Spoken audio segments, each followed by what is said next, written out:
Meu nome é Daniela Salgado, eu sou psicóloga, terapeuta de casal, de família, individual, sexóloga.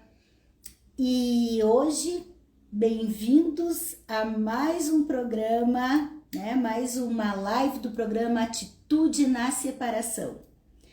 Hoje a gente está contando com a presença de uma convidada que me deixa muito feliz. Eu disse para ela que eu fico honrada cada vez que nós fazemos uma live juntas, que é a doutora Ana Luísa de Freitas. Ela que é advogada, atua no direito de família há 25 anos, tem muita experiência para nos passar e veio conversar com a gente sobre separação e divórcio. Por onde começar? Quais são os primeiros passos? Boa noite. Olá, boa noite. Tudo bem? Tudo ótimo, muito feliz de ter a tua presença aqui hoje mais uma vez, a segunda edição, do pós-separação, nós duas fazendo live juntas. Tudo bem, Dani? É um prazer imenso estar participando da tua live. Eu acompanho todas as quartas-feiras e me sinto muito à vontade de estar aqui nesse momento na tua companhia, sendo conduzida por você e me colocando à disposição de todos os participantes que aqui estão, que vão chegar durante a live, para a gente conversar um pouquinho sobre pontos importantes e estratégicos das pessoas que mantêm casamentos, uniões, enfim, de toda a natureza humana, e que a gente possa colaborar na jornada da vida entre seus altos e baixos, naquilo que os advogados, as advogadas e a psicologia, os psicólogos conseguem se fazer presentes, se fazer todo um diferencial. Então, eu saúdo a todos e falo da minha alegria em estar na tua companhia. Te dou os parabéns pelo serviço público que você presta nessas lives e gostaria, sim, de me colocar ao teu inteiro dispor. Ana, eu dei uma introdução, falei um pouquinho que tu trabalha, mas tem gente que chegou há pouco aqui, que não acompanhou lives anteriores. Antes de eu começar a condução, tu poderia brevemente apresentar um pouquinho mais, falar um pouquinho do teu trabalho? Claro. Então, meu nome é Ana Luísa de Freitas, eu sou advogada aqui na cidade de Passo Fundo, há 25 anos trabalhando no ramo do direito de família.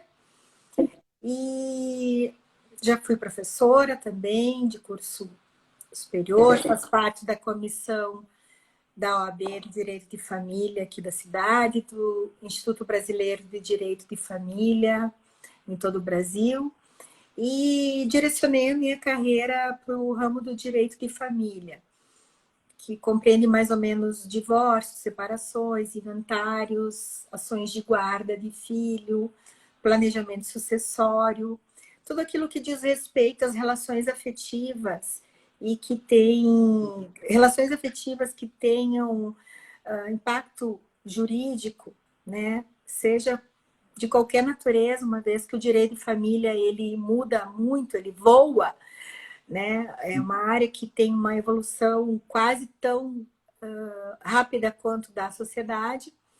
E por isso nos requer muito estudo, muita dedicação e um olhar muito humano de toda essa relação. Então, o meu trabalho, minha dedicação, então já há 25 anos, Dani, é com essa parte do direito, da advocacia voltada ao direito de família.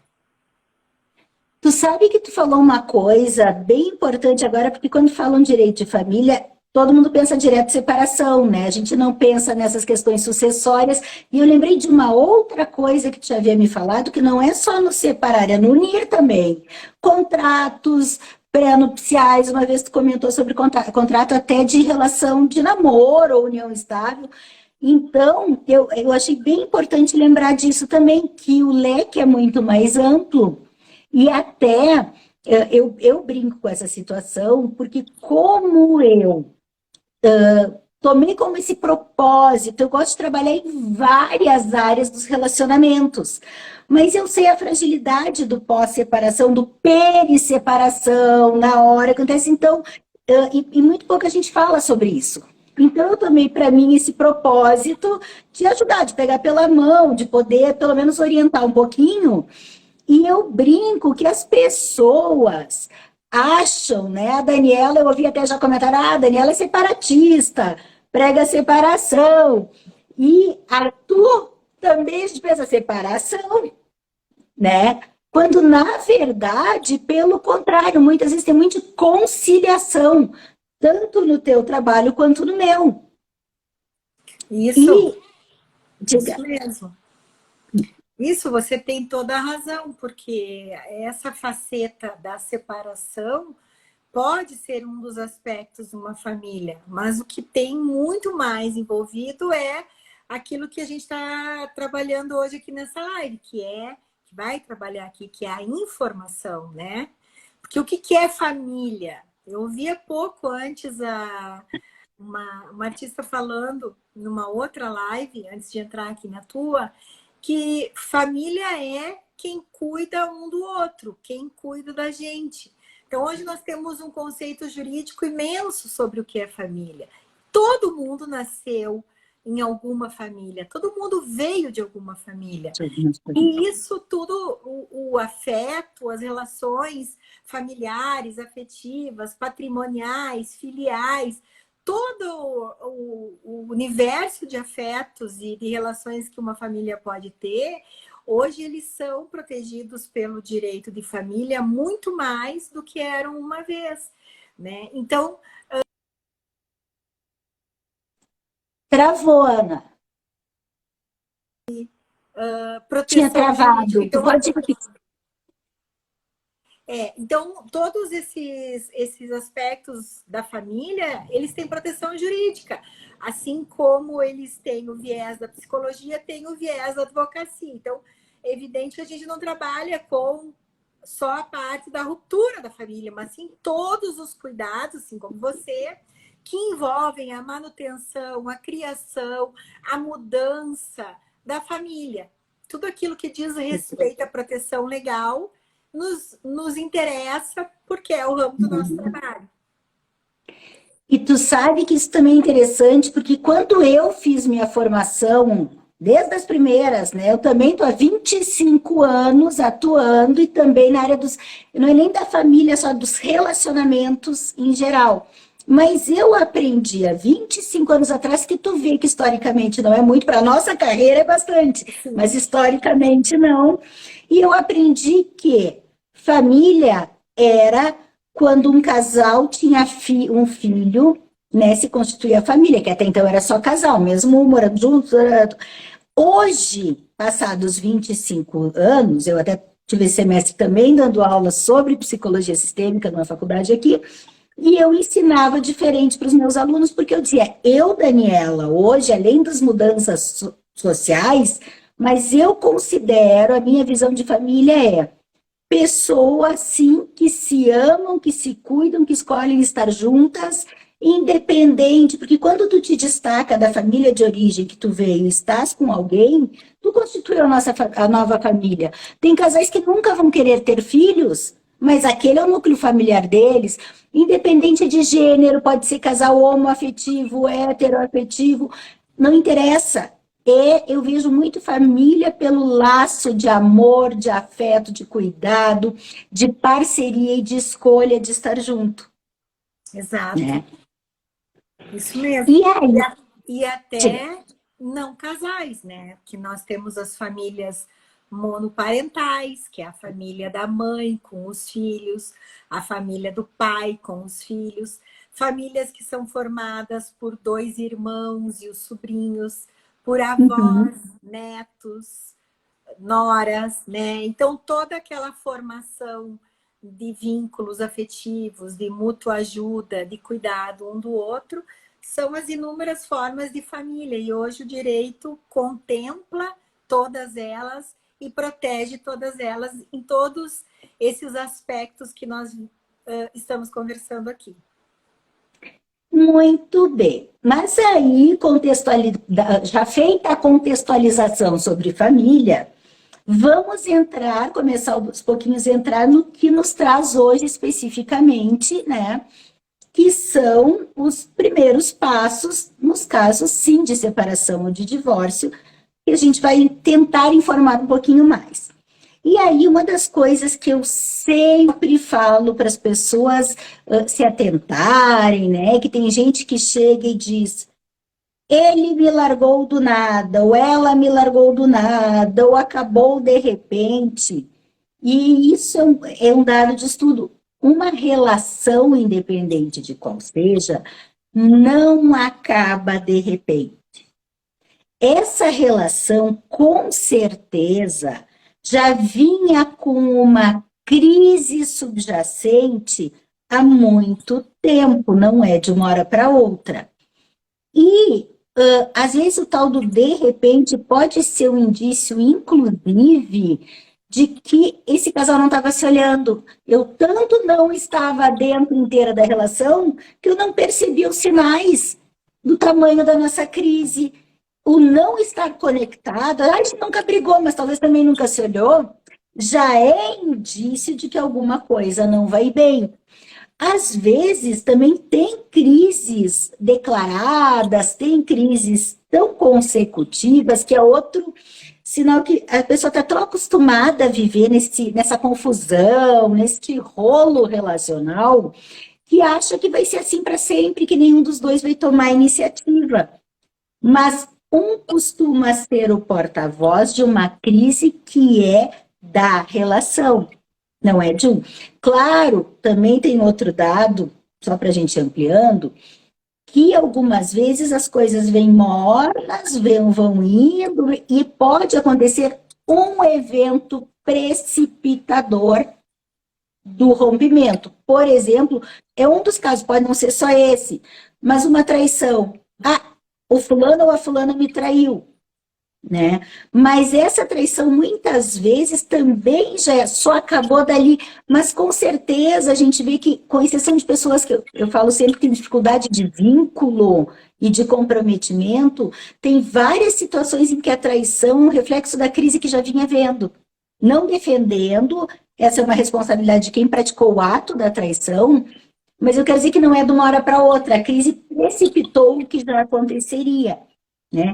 E as pessoas não percebem. Então, continuando aquele assunto, quando alguém chega no meu consultório, Daniela, quero separar, e eu já disse em inúmeras lives e vou repetir sempre, eu, com exceção de casos de abusos, de violências domésticas e outras que são casos mais extremos, mas nos relacionamentos em geral, eu sempre digo, para aí, vamos ver o que está acontecendo.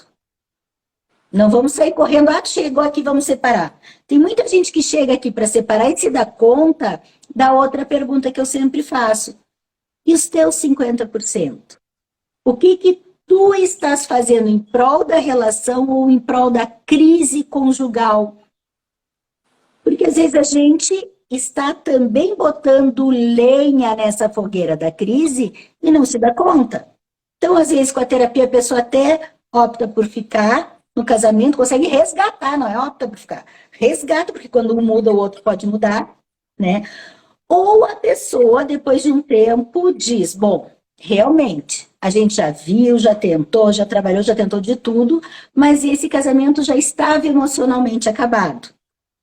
Então, agora sim, depois da consciência tranquila, tudo foi tentado, tudo foi entendido dentro do possível, vamos pensar no próximo passo.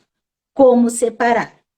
E aí eu sinto, aí sim, com relação ao gênero, eu sinto atitudes, posturas e ansiedades diferentes entre homens e mulheres. Ambos têm o luto pela família, ambos sentem a tristeza, isso é tranquilo. Mas eu percebo assim, os homens mais preocupados com a questão legal de como eu vou preservar e com a questão emocional, meu Deus, muitos dizem, mas eu vou ficar longe dos meus filhos no dia a dia.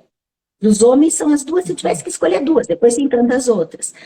Nas mulheres, quando elas vão pedir, né, a separação, eu sinto muito receio, depois que já passa da parte do emocional, eu sinto receio no sentido de vou ficar desamparada.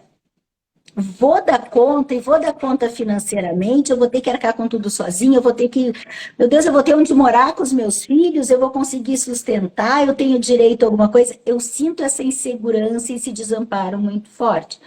Então, já estou contando o meu passo a passo, né? Eu primeiro tento resgatar, aí quando de fato não dá e eu escuto as dúvidas, eu sempre oriento, quando uma pessoa decide que não dá mais, que tem que separar, primeira coisa que eu digo, muito bem. Então, tem coisas que não são comigo, cada um na sua área.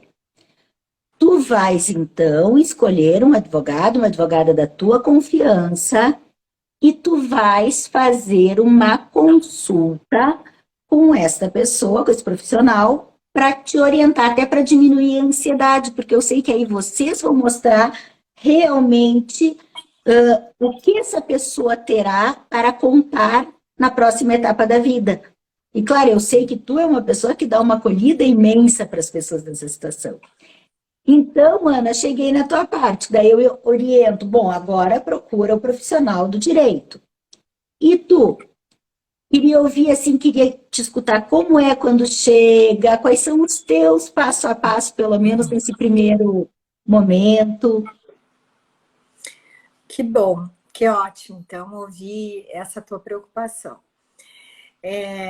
Na linha da vida de cada pessoa, todos têm altos e baixos, né? Isso é muito particular, pode ser de um jeito para mim, outro para ti, mas, via de regra, os sofrimentos humanos, eles são semelhantes em determinadas situações, como, por exemplo, a dissolução de uma união estável, o final de um casamento, que leva a uma separação ou a um divórcio, né? Então, no mundo ideal, seria muito bom que as pessoas envolvidas numa relação afetiva tivessem ambas uma situação de igualdade, a ponto de que todas soubessem da situação patrimonial, que é uma questão que limita muito a autonomia do homem, da mulher, em relação às crianças, em relação ao conjunto da família, e que as pessoas soubessem os limites dos seus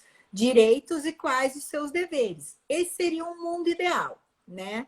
Mas não é assim.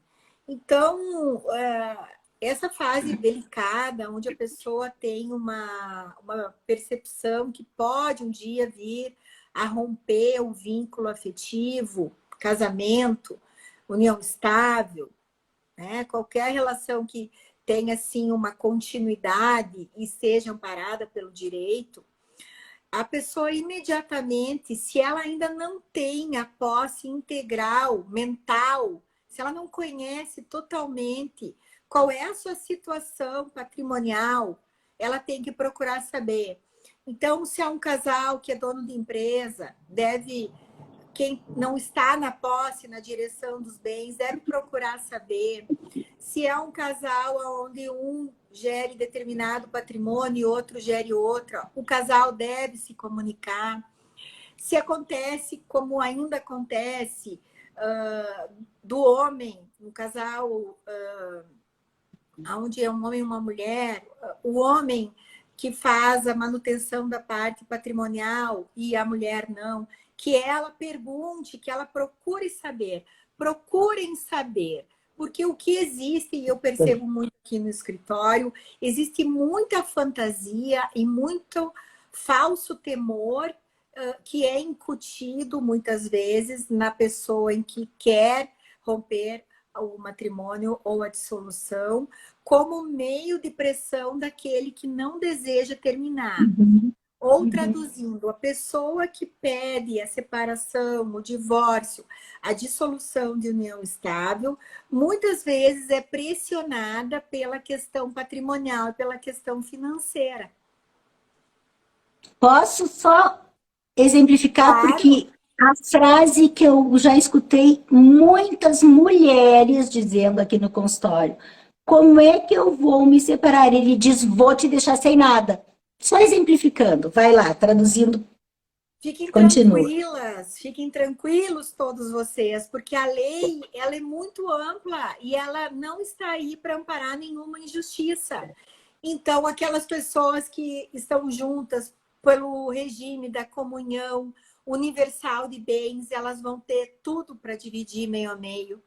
As que estão juntas no regime da comunhão parcial de bens, que são todos os casos onde tem união estável sem contrato escrito ou nos casamentos onde não é feito o pacto pré-nupcial, tudo vai ser dividido meio a meio. Mas, doutora, a pessoa falou que eu não fiz nada, que quem fez tudo foi ela. Não faz mal. Por quê?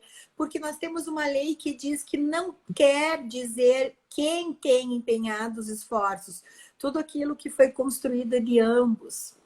Aquelas pessoas que foram casadas com separação total de bens ou fizeram uma união com separação total de bens, até nesses casos, havendo prova de esforço comum, o patrimônio também é partilhável. Então, a lei brasileira, ela protege muito a boa-fé, ela protege muitos direitos de todos dentro de um casamento e de uma união estável, para que ninguém seja logrado por outro.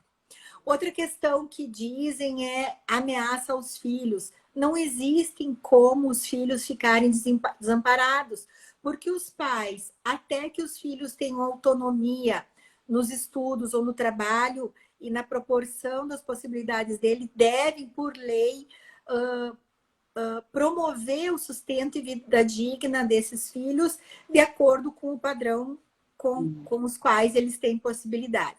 Então, eu digo tudo isso para dizer assim que antes de entrar numa conversa ou numa discussão que te leve a um terrorismo, que te leve a uma situação de insegurança, que aquela fala qualificada, e a gente sabe que as pessoas que a gente ama ou amou, elas têm uma fala qualificada. Eu vou te deixar sem nada, eu vou te ver no olho da rua, você não vai ter dinheiro para nada. Isso não existe. A lei impera sobre todo esse tipo de abuso e as pessoas que querem romper o vínculo conjugal, afetivo, elas têm que ler, elas têm que procurar saber para que elas não sejam vítimas de uma fantasia que pode muitas vezes prejudicar o poder e a tomada de decisão, inclusive fazendo com que pessoas percam anos de sua vida por medo do porvir. Tá? Exato. Aí, nesse ponto, como é que eu posso dizer para a gente aqui que está conversando? Ou você pode procurar saber através dos teus meios qual é a realidade do casal, da família, ou você pode procurar se informar, procurar um escritório de advocacia para que possa fazer um levantamento de tudo que exige, para poder traçar uma boa estratégia na hora da decisão, para poder verificar realmente qual é a situação que você vai se colocar. As pessoas, quando chegam aqui, como você, Dani, com muita responsabilidade, nós não aconselhamos imediatamente uma dissolução, um rompimento da união, a não ser, claro, em casos em que há perigo à vida, à integridade física, mental, psicológica das partes ou das crianças, né? Nesse ponto, então, já há uma estratégia muito rápida para poder proteger e não perpetuar a chance para o agressor. Nos demais casos, a gente usa um conselho muito antigo, que é a raiva é a pior conselheira, né? Então, as pessoas podem muito bem fazer uma consulta com caráter informativo, elas podem ter tempo, elas podem se preparar. A gente demora tanto tempo quando vai casar, né?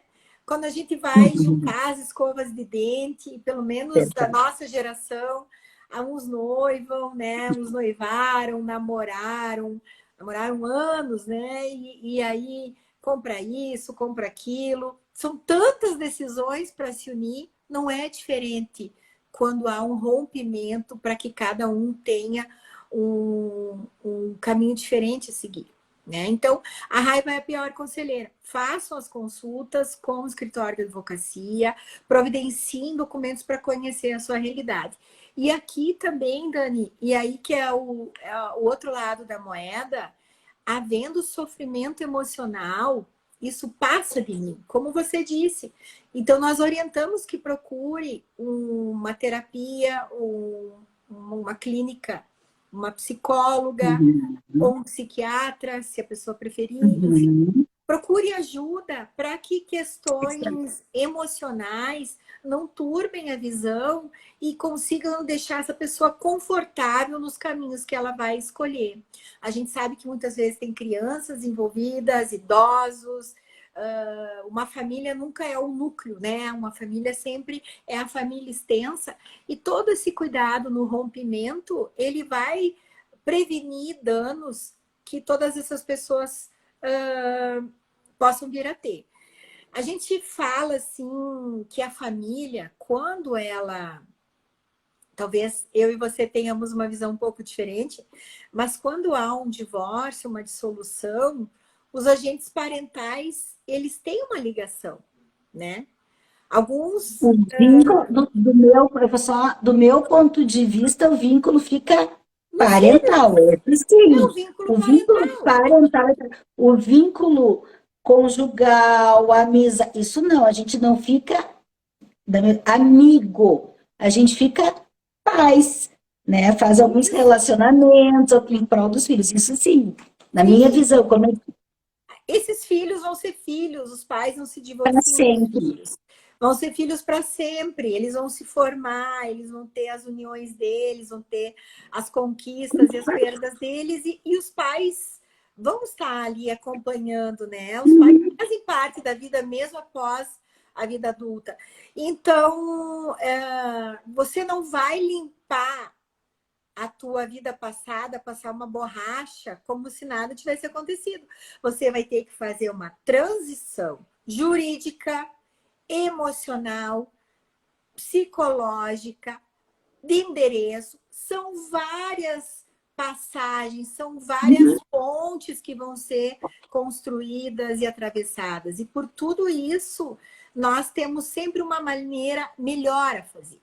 E a maneira melhor a fazer é com calma, com estratégia, se possível, estando alinhado emocionalmente e com uma boa assessoria jurídica.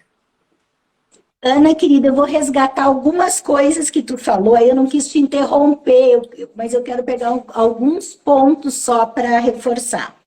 Primeiro, quando tu falou da consulta, e acho bem importante salientar isso, porque às vezes a gente encaminha as pessoas. Eu costumo dizer muito, e não só para quem vem aqui, para quem eu conheço, às vezes são alguns dos passos que eu prego não ameace o divórcio como forma de ameaça, de desarmar o outro, de usar. Isso é uma coisa.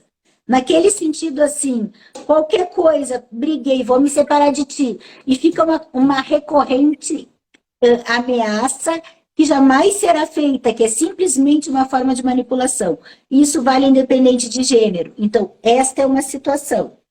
Porque perde a força, eu poderia falar uma live inteira sobre isso, porque perde a força, porque aí tu dificulta o vínculo do casal, e por aí vai. Então, não ameace. O não ameaçar é uma situação. Agora, outra situação é tu realmente, então eu digo, quando tu for pedir a separação, faça esse processo que eu falei antes, para ter certeza. Mas às vezes acontece que é diferente, tu realmente quer, tu realmente acha que não vai mais dar, tu realmente está em sofrimento e vai procurar, tanto diz para terapeuta como diz para advogada, eu vim fazer uma consulta para me separar, para me informar. Só que depois podem acontecer coisas na vida do casal se acertar.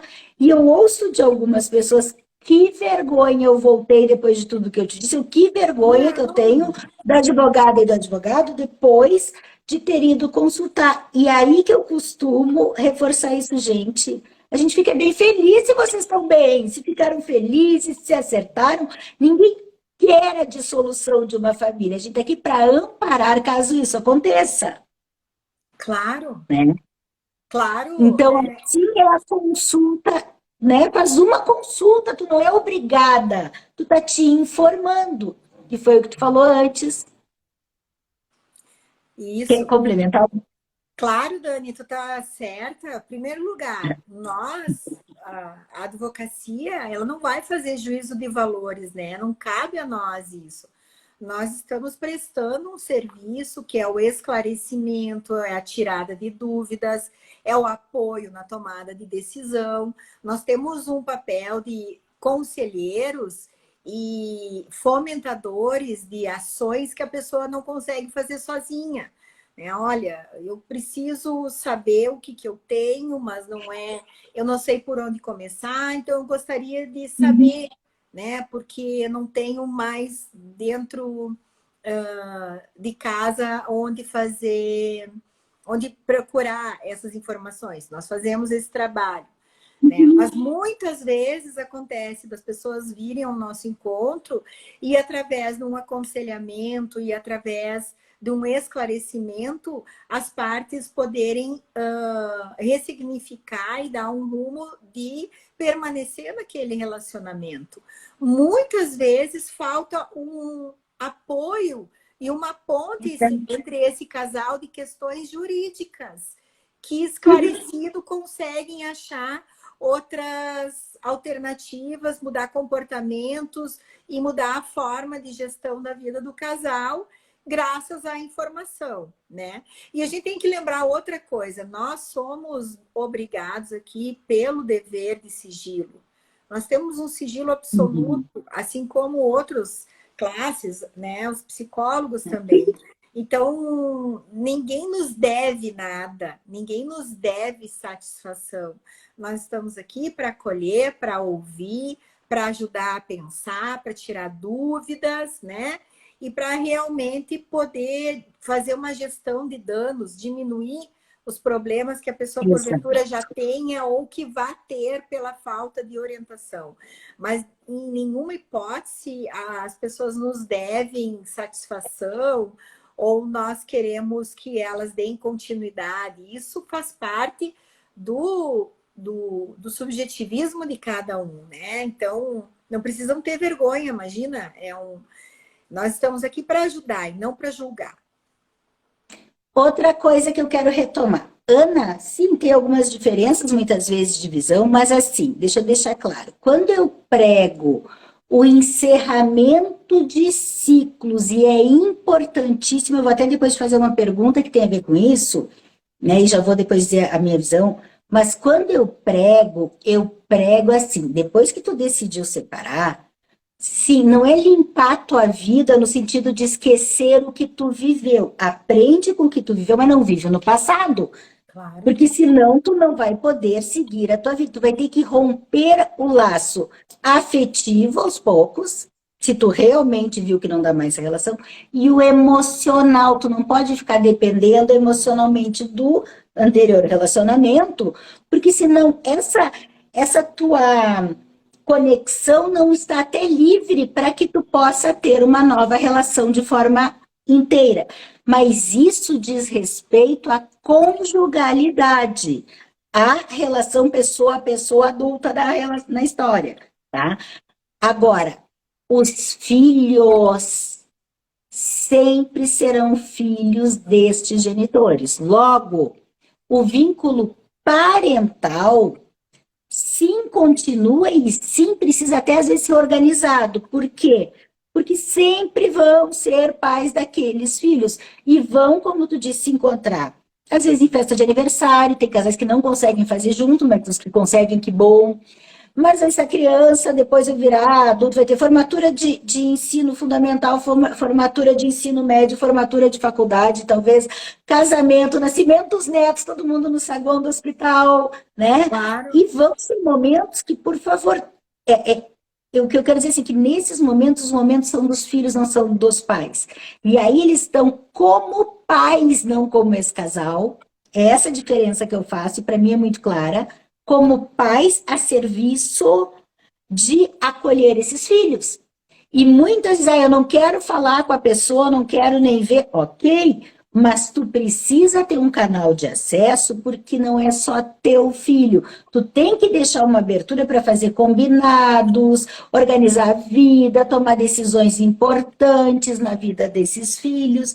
Então, sim, a gente chama de casal parental e tem o casal conjugal.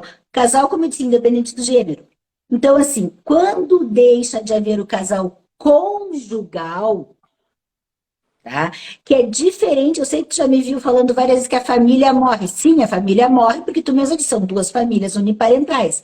Eles não são mais família, mas sempre vão ser o casal parental. Não quer dizer que tem que conviver como casal, mas tem que olhar para estes. Eu volto assim porque eu boto os adultos aqui e os filhos para baixo.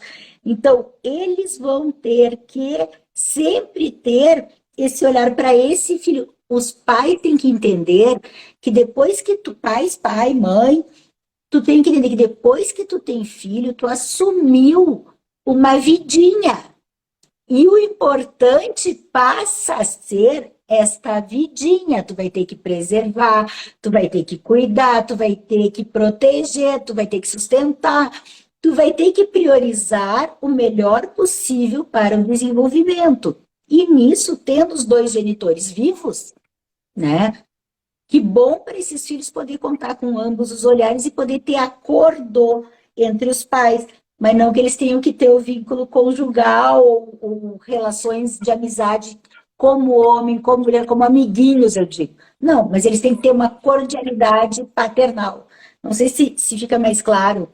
Sim, no direito a gente chama dos agentes parentais, né? Os agentes parentais são os pais. Muito interessante isso que você falou, né? Da continuidade da vida. E às vezes eu já ouvi mais antigamente que as pessoas, algumas delas pensam assim: ah, eu não vamos procurar escritório de advocacia, vamos fazer a separação entre nós, né? Quando não tem menores, filhos menores de idade, ou quando não tem um casamento no papel, né? Mas o que a gente percebe é assim, que são tantos, é tanta desinformação e muitas vezes é tanto abuso de direito, porque Exato. é isso ao ser humano, né? Muitas vezes quem pode mais acaba ditando as regras, que aquela aparente paz, que aquele pedido de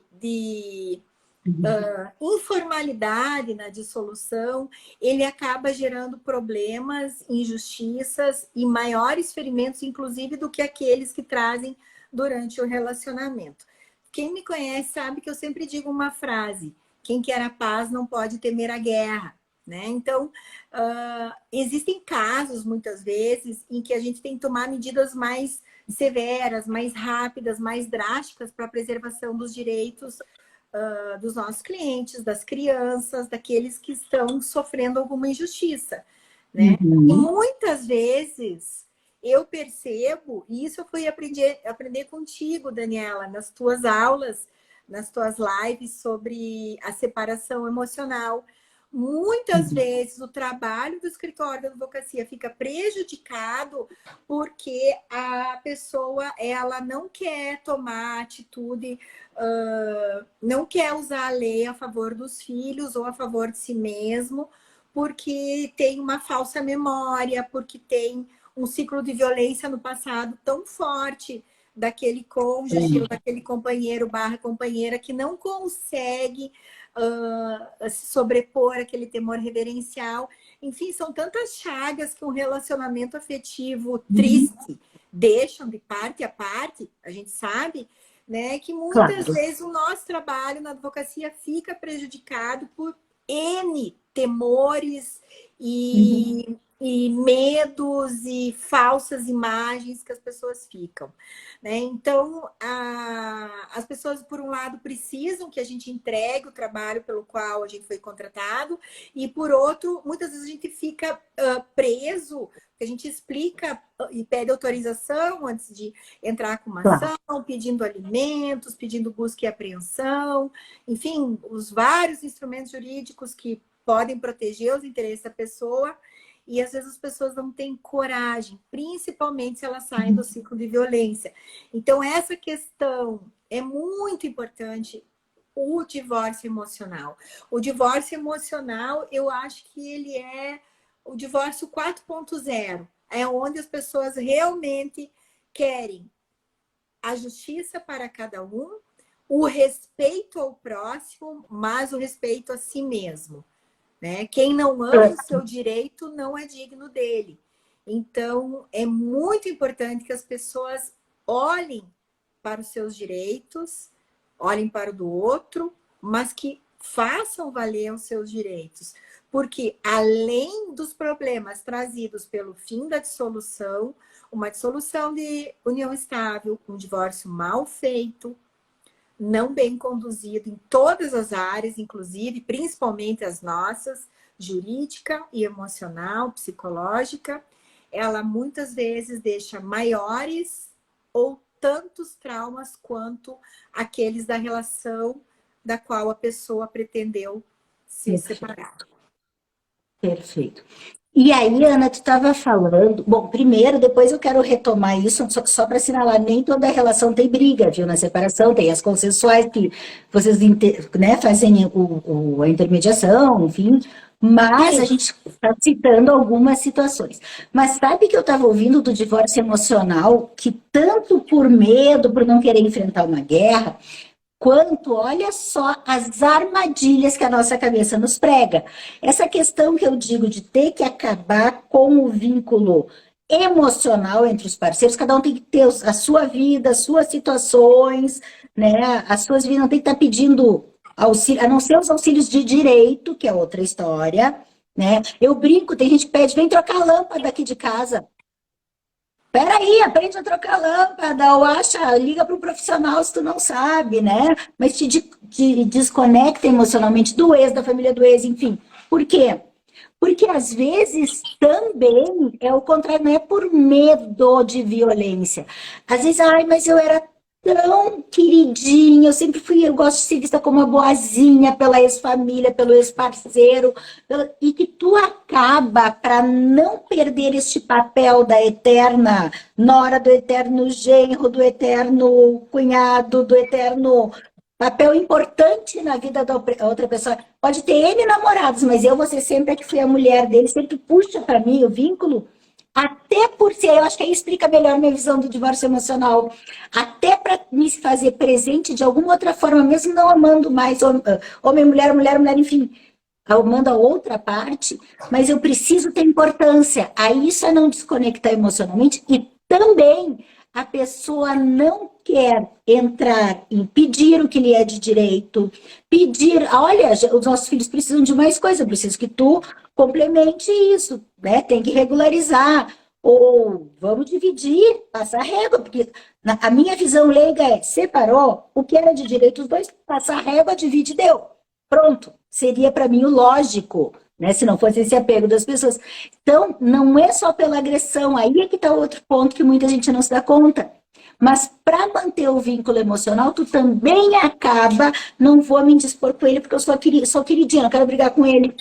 E aí tu também não faz este movimento que te é de direito e abrir mão ou posterga situações. E mais, Ana, a pessoa, aí eu vou falar como psicóloga, depois tu fala como advogada.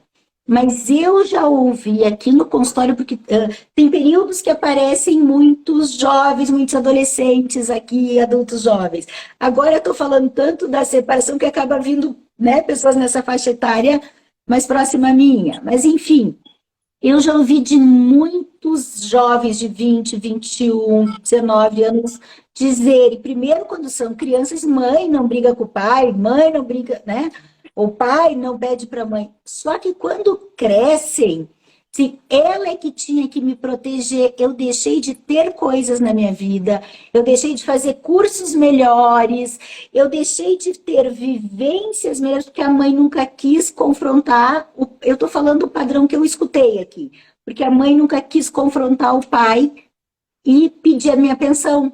Ela nunca pediu pensão, ela é vitoriosa, ela deu conta de tudo sozinha. Mas eu me sentia um peso para a mãe, isso eu já ouvi de jovens. Eu me sentia um peso para a mãe e me sentia lesado.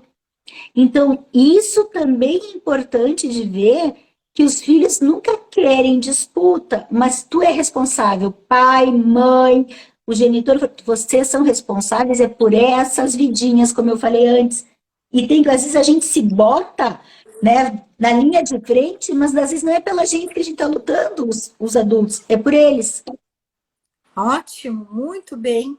Eu também, quando tenho aqui as pessoas, no caso as mães, geralmente, que têm a guarda física dos filhos, né, apontando quais são os direitos dos filhos, o que pode ser feito, eu também mostro essa obrigação, né, porque como representante legal da criança, a mãe que tem a guarda física, ela não pode abrir mão de direitos que não são dela, são do filho. E a única pessoa no mundo até os 16 anos, para determinados casos, e até os 18 anos para outros, que pode postular, que pode lutar em juízo, que pode fazer valer os direitos da criança, é a mãe. Né? Então, a gente faz muito essa diferenciação também no escritório de advocacia, para mostrar que naquilo que compete aos direitos subjetivos dos adultos, ok, tudo isso que a gente está falando aqui, pessoas que nunca se separaram no papel, pessoas que nunca se desvincularam afetivamente, inúmeros casos, né? Em infinito número de arranjos familiares que eu já vi, que eu ainda vou ver na vida. Entre adultos, ok. Mas quando diz respeito às crianças, aos menores de idade, eu sempre lembro, não é teu direito promover uma ação, buscar A, buscar B, buscar C, é teu dever. É dever legal, não é só moral. Porque só você tem a dimensão do que aquilo vai fazer falta, do quanto aquilo é importante e quanto isso vai magoar e vai prejudicar um menor de idade, uma criança, um incapaz. Só quando a pessoa for adulta que ela vai ter a percepção, né? Inúmeros exemplos daria para contar, inúmeras histórias engraçadas, tristes na sua maioria, né? Em que os responsáveis legais acabaram não conseguindo ir até o Poder Judiciário, não conseguindo fazer valer os seus direitos por questões de falta de divórcio emocional, mas também por falta de recursos financeiros, por falta de apoio, por falta de coragem. Então, assim, todas essas dinâmicas, Dani, elas variam muito de pessoa a pessoa, né? E muitas pessoas não exercem os seus direitos por dificuldades que elas têm, que são de ordem prática ou emocional. E é por isso que eu e tu estamos aqui, para a gente poder tirar um pouco das dúvidas e poder encorajar para as pessoas que, querendo, possam ter uma melhoria na sua vida através dos meios legais e através da terapia. Muito bom. Ana, eu queria fazer mais um comentário de mais uma situação que eu tinha até dado uma notada aqui em alguns tópicos, e depois, né, para não fechar, não estender muito horário, eu vou trazer as perguntas que eu tinha aberto uma caixinha de perguntas, tu viu essa semana, anteontem, e eu anotei 4 perguntas que fizeram, as 4 são para ti, tá? Mas antes de fazer essas perguntas, eu quero fazer um comentário de uma situação que eu vejo, né? Porque, como falou, tem as questões emocionais, tem as questões de não ter dinheiro, né, para ir atrás, ou não sabem os recursos, tem de desconhecimento, mas tem uma questão que as pessoas às vezes não comentam, e como eu adoro trazer o que ninguém fala, né? Eu adoro dar minha cutucadinha, é claro que eu quero comentar. Olha só, tem uma situação que eu vejo até com certa frequência, eu vou dizer que não é por falta de dinheiro, é por excesso de dinheiro, não é por falta de recurso, é por excesso de recurso. Que tem alguns ex-casais que já separaram, de fato, moram em casas separadas, têm novos relacionamentos, né? E que não querem entrar com partilha porque não vamos dividir os bens, vamos sair perdendo dinheiro. E eu lembro, vou trazer dois exemplos, uma situação que eu ouvi de uma pessoa uma vez que me disse assim, Daniela, mas separação sempre empobrece. E eu olhei por essa frase, né? Impactante, ela disse, claro que empobrece, pensa comigo. Tava toda uma família morando numa casa e cozinhavam uma panela de feijão num gás, usavam tanto de gás e uma panela e uma água para lavar. Vai ter cada um dos ex-cônjuges numa casa, só isso. Já são dois gás, duas panelas de feijão, pronto. Então é nesse sentido que essa pessoa quer dizer que, bom, algumas coisas, às vezes a gente tem que perder um pouquinho, no sentido até, às vezes eu digo até tem que perder um pouco, perder no sentido dessa partilha do feijão, né? Mas para ganhar, muitas vezes, em qualidade de vida, em autonomia, que pode nos dar tanto esteio emocional, se tu estava em sofrimento, que vai te fazer ganhar muito mais depois, recuperar de outras formas. Mas, enfim, para essas pessoas que não conseguem e usam os bens como não vou fazer a partilha e não vou fazer o divórcio, eu costumo ter uma visão emocional que é eu nunca vou ver que é só o dinheiro, eu sempre vou dizer, eles estão mantendo o vínculo ainda. Isso ainda é não quebrar vínculo emocional. Porque aos meus olhos, cortar é cortar. Se tu não quer mais estar ou não pode ou não consegue estar com aquela pessoa, tu também tem que arcar com todas as coisas que vêm junto com isso, para organizar a tua vida e seguir para a nova fase. É que nem eu já ouvi de uma pessoa uma vez, eu não quero mais estar com o fulano, mas eu tenho saudade da família, eu quero visitar ele. Oi? Tu vai ter que cair na realidade, não tem como ter o melhor de dois mundos. Então, aos meus olhos, tu não fazer uma partilha adequadamente, não dividir adequadamente, não fazer todo esse processo, é tu te manter vinculado ao ex ainda. Tu ainda tem uma perninha na relação anterior, não está inteira aqui. Aos olhos do direito, o que pode significar se as pessoas não fazem a partilha? O que acontece? Ver como é complicado, né, Dani? Porque eu também escuto isso. E é a dor de cada um, né? Tu consegue identificar melhor a origem dessa dor e eu, na medida do possível, meu trabalho é ajudar a construir soluções patrimoniais onde essas eventuais perdas não sejam tão dolorosas, né? Esse é um dos pilares do meu trabalho. Aos olhos do direito, um casal se separa, se divorcia e não faz a partilha. O que vira? Uma tremenda confusão. Por quê? Não estou tão errada. Eu vivi junto até aqui. Aqui eu divorciei. Daqui para cá, eu não tenho mais casamento, nem namoro, nem união estável. O que é de quem? Quem pega o quê? Os lucros, os dividendos, os frutos dos bens vão ser de quem? Eu quero vender, mas o outro não quer.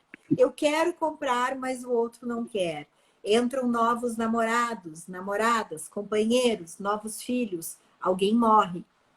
E aí é uma centena de questões para a gente poder ir desenrolando uma a uma para dar a cada um o que é seu, para poder proteger os direitos de A, de B ou de C.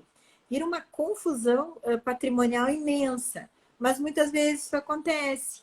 E aí é preciso que alguém tome uma atitude, porque senão a segunda ou até às vezes a terceira geração fica nesse imbróglio, nesse condomínio patrimonial, sem saber o que é de quem.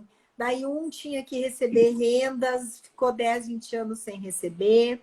Outro teve acesso a lucros que não eram mais dele, né? Então, é assim, é bastante confusão, né? A Tu gente deve sabe que saber isso inúmeras. acontece. Tu deve saber ter acesso e ter lidado com inúmeras histórias de gente que já tem filhos de novas relações e daí ainda está casado legalmente com outra pessoa e daí morre. É uma novela. E tu veja que tu acabou de confirmar uma novela. Eu diria que é uma nhaca. Do meu... Porque, Ana... É uma novela turca de 580 capítulos, porque pessoas que não têm nada a ver. Eu comprei um bem de fulano. só ele assinou, tá? Mas no papel ele era casado, então fulano de tal também tinha que ter assinado. Ah, então o bem não é meu, não. E o fulano e a fulana têm uma dívida no banco e penhoraram um bem que tu achou que era teu, mas não pôde transferir porque não fizeram o divórcio. Então, assim, ó, as coisas mal feitas, né? Mal feitas porque para não gastar, para não ter que dividir. Não, eu não vou entregar. Recebi uma herança, mas não vou dar parte para minha irmã porque ela vai pôr tudo fora. Quando vê quem põe fora é você. Então, assim, ó, o direito é muito claro, dar a cada um o que é seu. O direito que nasce, você exerce ele. No momento que você não exerce, você pode estar oportunizando que outro abuse do seu direito. Pode ter, as pessoas podem se manter vinculadas, assim, podem, é o que mais acontece, né? Porque iniciar, fazer uma partilha e terminar são coisas que dão trabalho, que tem que pagar impostos, né? Muitas vezes, se é feito às pressas, gasta-se mais, se é feito de forma consensual, onde as duas partes conseguem conversar para poder fazer uma gestão de danos, ok. Mas isso que tu falou é muito comum, é o que mais acontece. E tu veja bem, então, cada vez mais que eu escuto em várias áreas, mais eu endosso a minha teoria do encerrar completamente os ciclos em todos os âmbitos da vida daquele ex-casal, porque vai ser melhor para todos os envolvidos, né? Mas veja, Dani, que para fazer isso a pessoa tem que ter muita força, muita lucidez, muito apoio, muito equilíbrio.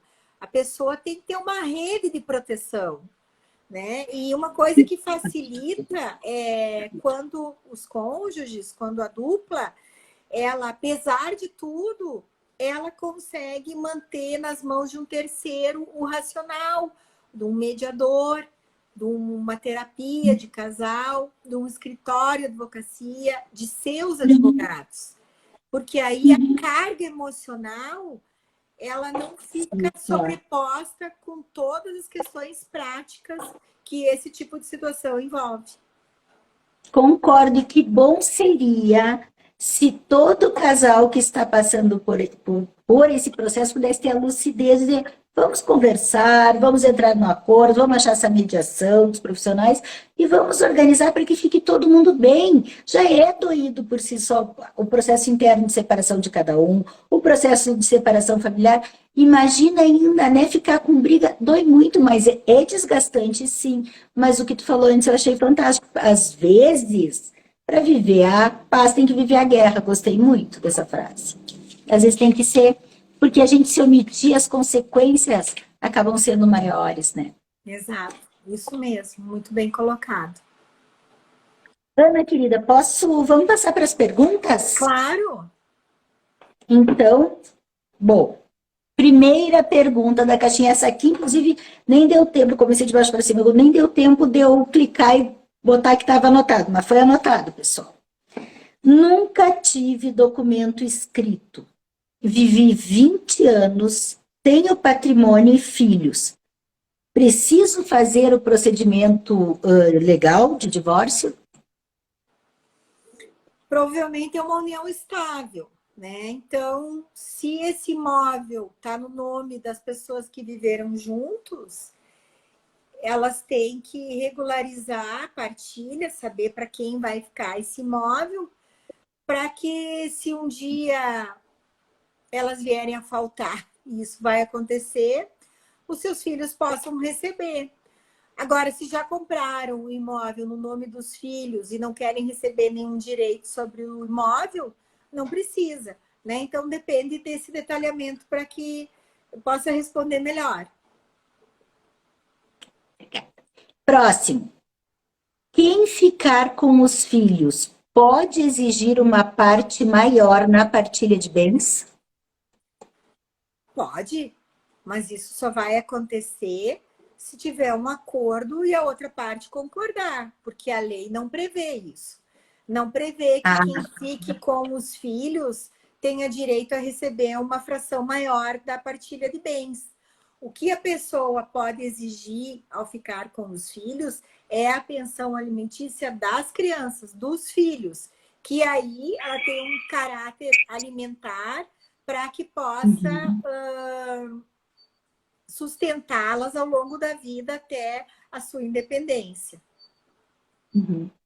Sabe, quando eu li essa pergunta, eu fiquei pensando, porque eu pensei, os bens do casal têm a ver com o ex-casal, então é a partilha, não tem a ver com os filhos. Não E tem a a ver. pensão alimentícia é que tem a ver com os filhos, foi isso que eu fiquei me questionando quando eu li essa pergunta. Isso mesmo. Já vi muitos casais, muitos casos assim, doutora, mas eu não vou pagar pensão porque eu deixei a casa para ela. Mas a casa era um direito patrimonial entre as partes. O sustento, mês a mês, o dia a dia, ele tem que ocorrer independentemente disso, né? Então, essa saída, ela não é boa para ninguém, porque ninguém vai vender um imóvel para comer. E para criar um filho, para educar, para manter ele em segurança, precisa de muito recurso, né? Então, uma coisa não confunde com a outra. Uma coisa, outra coisa, outra coisa. Isso. A última. Ah, não, tem mais duas. Quando o casal vive junto há 8 anos, qual o regime de bens que prevalece? Se o casal vive junto e não fez um contrato escrito e nem se casou, a lei diz que prevalece não, que eles adotam o regime da comunhão parcial de bens, que é o regime onde todos os bens entre eles só passam a ser divisíveis, só se comunicam a partir da data do início da união estável, não se comunicando bens de herança, doações feitas a só um deles, né? Mas só tão somente os bens que foram adquiridos a título oneroso no curso da união estável. Aqui, ó. Se não foi feita a partilha, a casa onde moravam fica para os filhos? Se o imóvel foi adquirido pelas partes, enfim, marido e mulher, casal, de qualquer forma, o bem é do casal. Só vai ser dos filhos quando ocorrer o fenômeno morte de um deles. Se não for feita a partilha, só vai herdar quem for herdeiro legal daquele que faleceu. Se não existir uma relação de compromisso, então os 50% daquela pessoa que faleceu vai ficar de herança para os seus filhos, né? Então, teria que saber também, como a primeira pergunta, um detalhamento para poder dar uma solução mais detalhada e mais ampla para a pergunta.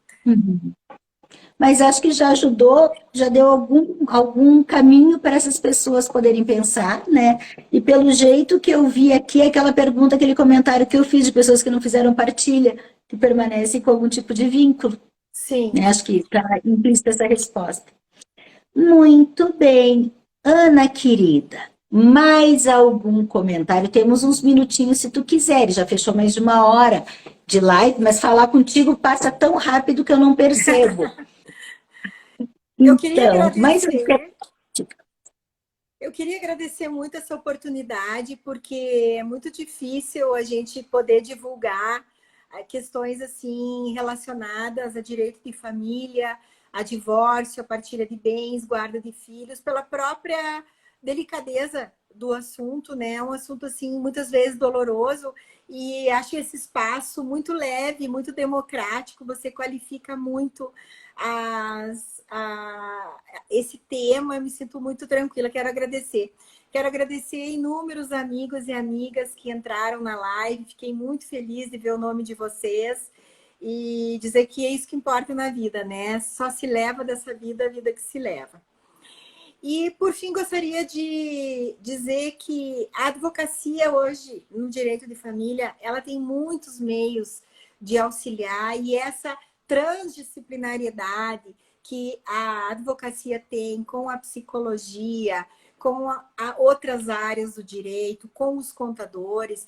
Eles são momentos de cruzamento de informações e de auxílio que deixam todas as pessoas muito mais seguras. Isso não acontece só no consultório da Daniela ou no meu escritório.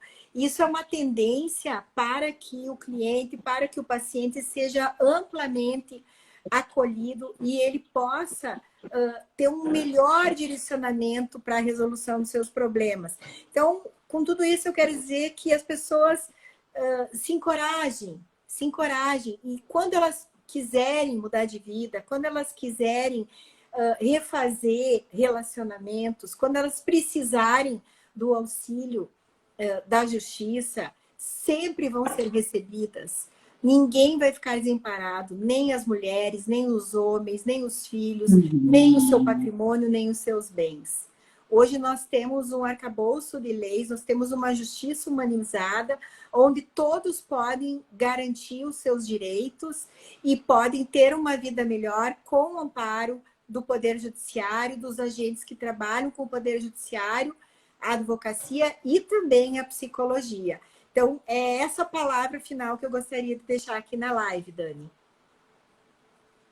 Ana, querida, eu me dei conta de uma coisa. Primeiro que te ouvir, né? Eu tenho que agradecer a tua presença, as tuas palavras, os teus alertas finais que foram importantes.